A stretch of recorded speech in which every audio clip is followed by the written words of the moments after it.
بسم اللہ الرحمن الرحیم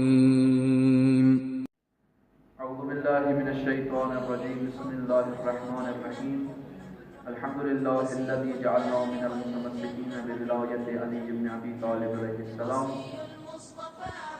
سامعین السلام علیکم ورحمۃ اللہ وبرکاتہ۔ میں آپ تمام مومنین و مومنات کی خدمت میں عید سعید غدیر کی مناسبت سے تبریک و تہنیت عرض کرتا ہوں۔ عزیزان گرامی، آج کا دن ہم تمام شیعیان علی علیہ السلام کے لیے، بلکہ میں دوسرے الفاظ میں کہوں تمام مسلمانوں کے لیے بہت ہی اہمیت والا دن ہے، بہت ہی مہم دن ہے، کیونکہ اس دن کو ہمارا رہنما، ہمارا رہبر، ہمارا پیشوا معین ہو رہا ہے، کیونکہ اس دن رسول اللہ کا وسیع اور اس کا جانشین معین ہو رہا ہے، کیونکہ اس دن کو رسول اللہ کا وسیع معین ہو رہا ہے، کیونکہ اس دن کو خدا متعال کا خلیفہ اور اس کا ولی معین ہو رہا ہے۔ مگر افسوس کے ساتھ کہنا پڑتا ہے کہ یہ دن جس طرح منانا چاہیے تھا اس طرح نہیں منایا جا رہا۔ کچھ لوگوں کی وجہ سے جنہوں نے تاریخ کے پنوں کو سیاہ کر دیا، ان کی وجہ سے جس طرح اس دن کو منانے کا حق تھا اس طرح نہیں منایا جا رہا۔ بہرحال اشکالات بہت سارے ہیں، مگر ہم ان کی طرف نہیں جاتے، ہم اپنے اصل مطلب کی طرف آتے ہیں۔ وہ یہ کہ ہم سے اور ہمارے علماء کرام سے اکثر و بیشتر سوال یہ ہوتا رہتا ہے کہ آیا اہل سنت کے برادران یوم غدیر کو مانتے ہیں یا نہیں؟ آیا ان کے ہاں یوم عید غدیر ثابت ہے یا نہیں؟ تو آج ہم اس چیز پر گفتگو کریں گے۔ اس میں کوئی شک نہیں ہے کہ برادران اہل سنت یوم عید غدیر کو مانتے ہیں، بلکہ کوئی بھی اس کا انکار نہیں کر سکتا، کیونکہ تاریخ کے اندر بالکل یہ متواتر طور پر حدیث نقل ہوتی آ رہی ہے، اور اہل سنت کے بھی کچھ کتابوں کے اندر، مثال کے طور پر تاریخ یعقوبی ہو گیا یا صحیح مسلم ہو گیا، ان کے اندر یہ واقعہ موجود ہے کہ رسول اللہ جیسے حج سے واپس آ رہے تھے تو میدان قم کے اندر لوگوں کو جمع کیا اور وہاں پر امام علی صلی اللہ علیہ وسلم کے شان میں فضل بیان۔ لہٰذا اس میں کوئی شک نہیں ہے، برادران اہل سنت یوم عید غدیر کو مانتے ہیں، مگر برادران اہل سنت اور ہمارے نزدیک جو چیز مورد اختلاف ہے وہ ہے معنی کے حساب سے۔ مثال کے طور پر جو رسول اللہ نے میدان قم کے اندر من کنت مولا ہو فہذا علی المولا کا پیغام دیا تمام لوگوں کو، تو یہاں پر جو لفظ مولا آیا ہے عربی زبان کے اندر اس کی دو معنی ہیں۔ ایک کبھی کبھار یہ مولا جو ہے دوست کی معنی میں آتا ہے، اور کبھی کبھار رہبر اور پیشوا کی معنی میں آتا ہے۔ تو اہل سنت کے نزدیک یہاں پر جو مولا لفظ استعمال ہوا ہے وہ رہبر کی معنی میں نہیں ہے، پیشوا کی معنی میں نہیں، بلکہ وہ ہے دوست کی معنی۔ مگر ہم کہتے ہیں نہیں، یہاں پر دوست کی معنی میں استعمال نہیں ہوا ہے، بلکہ یہاں پر رہبر اور پیشوا کی معنی میں استعمال ہوا ہے۔ یہ ہمارے نزدیک مورد اختلاف ہے، اور ہمارے پاس ثابت ہے کہ یہ لفظ مولا استعمال ہوا ہے یہ رہبر اور پیشوا کے معنی میں استعمال ہوا ہے۔ اس کے پاس ہمارے پاس بہت ساری دلائل ہیں۔ اس طرح مثال کے طور پر آپ کے سامنے میں بیان کرتا ہوں کہ اردو زبان کے اندر کئی ایسے الفاظ ہیں جن کی کئی معنی ہیں۔ میں آپ کے سامنے مثال کے طور پر ایک لفظ بیان کرتا ہوں، وہ ہے پٹکا۔ اس کی دو معنی ہیں۔ مثال کے طور پر اگر کوئی شخص کہتا ہے کہ میں نے اپنے موبائل کو نیچے پٹک دیا، تو اس وقت یہ لفظ گرانے کی معنی میں استعمال ہوگا۔ اور کبھی کبھار انسان کہتا ہے کہ مثلا میں نے فلاں شخص کے کمر کے ساتھ پٹکا باندھ دیا، تو وہ جو کمر کے ساتھ کپڑا باندھا جاتا ہے اس کپڑے کو پٹکا کہا جاتا ہے۔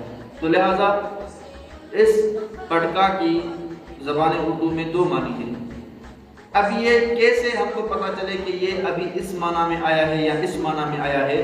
تو ہم کو دیکھنا پڑے گا موقع اور محل کو، کہ یہ لفظ کہاں کس معنی میں ابھی استعمال ہوا ہے۔ مثال کے طور پر اگر کوئی شخص کہتا ہے کہ میں نے اپنی موبائل کو نیچے پٹک دیا، تو ہم یہاں سے یہ سمجھیں گے کہ یہاں پر یہ جو لفظ پٹکا استعمال ہوا ہے وہ گرانے کی معنی میں استعمال ہوا ہے، باندھنے کی معنی میں استعمال نہیں ہوا ہے۔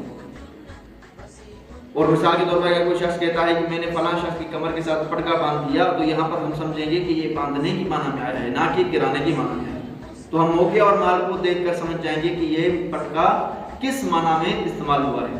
وہی نظر ہم ڈالیں گے لفظ مولا کے اوپر۔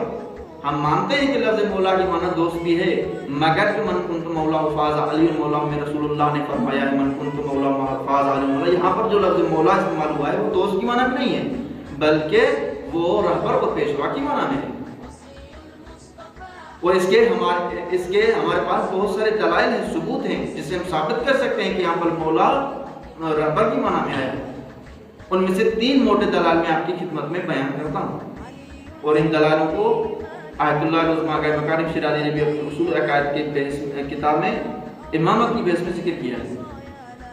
پہلی دلیل آگے مکارم شیرازی فرماتے ہیں کہ ہمارے پاس پہلی دلیل یہ ہے کہ لفظ مولا دوست کی معنی میں نہیں بلکہ رہبر اور پیشوا کی معنی میں، وہ یہ ہے کہ مثال رسول اللہ جیسے ہی حج سے واپس آ رہے تھے تو ایک جگہ پر جبرائیل نازل ہوا اور رسول اللہ کی طرف خدا نے متعلقہ پیغام لے کے آیا، فرمایا یا ایھا الرسول بلغ ما انزل الیک من ربک فإن لم تفعل فما بلغت رسالته، اے رسول جو تمہارے اوپر جو چیز ہم نے نازل کی ہے وہ لوگوں تک پہنچا دو، اگر تم نے وہ نہیں پہنچائی تمہاری رسالت خطرے میں ہے۔ عزیزان گرامی، ایسی کون سی چیز مہم ہو گئی جس کی نہ بیان کرنے سے رسول اللہ کی رسالت ختم ہو رہی ہے؟ دوستی کوئی مہم چیز نہیں ہے کہ جس کی وجہ سے رسول اللہ کی رسالت خطرے میں پڑ جائے، بلکہ کوئی اور چیز ہے، وہ ہے رہبری عزیزان گرامی، وہ ہے پیشوائی۔ رسول اللہ کیونکہ کچھ دنوں کے مہمان تھے، وہ اس دنیا سے جا رہے تھے، تو رسول اللہ کے اوپر ضروری تھا کہ اپنا کوئی نمائندہ معین کرے، اپنا پیشوا معین کرے، نہ کہ دوست کو معین کرے۔ دوست کوئی مہم چیز نہیں ہے، وہ مدینے جا کر بھی جو ہے بیان کر سکتا تھا۔ یہاں پر بیان کیا ہے، یعنی یہاں پر لفظ مولا دوست کی معنی میں نہیں آیا بلکہ رہبر اور پیشوا کی معنی میں آیا۔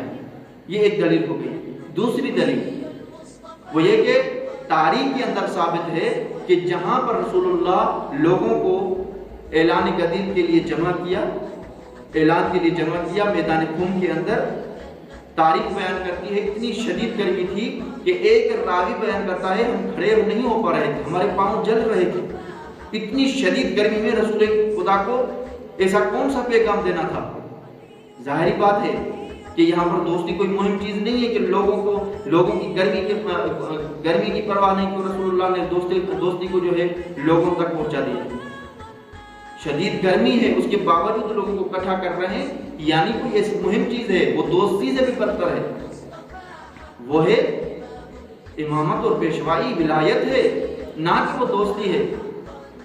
اگر دوستی کا مسئلہ ہوتا تو رسول اللہ مدینے جا کر بھی لوگوں کو بتا سکتے تھے، یا خانہ کعبہ بھی بتا سکتے تھے۔ اتنی شدید گرمی میں لوگوں کو جمع کیا، یعنی دوستی کا مسئلہ یہاں پر نہیں آتا۔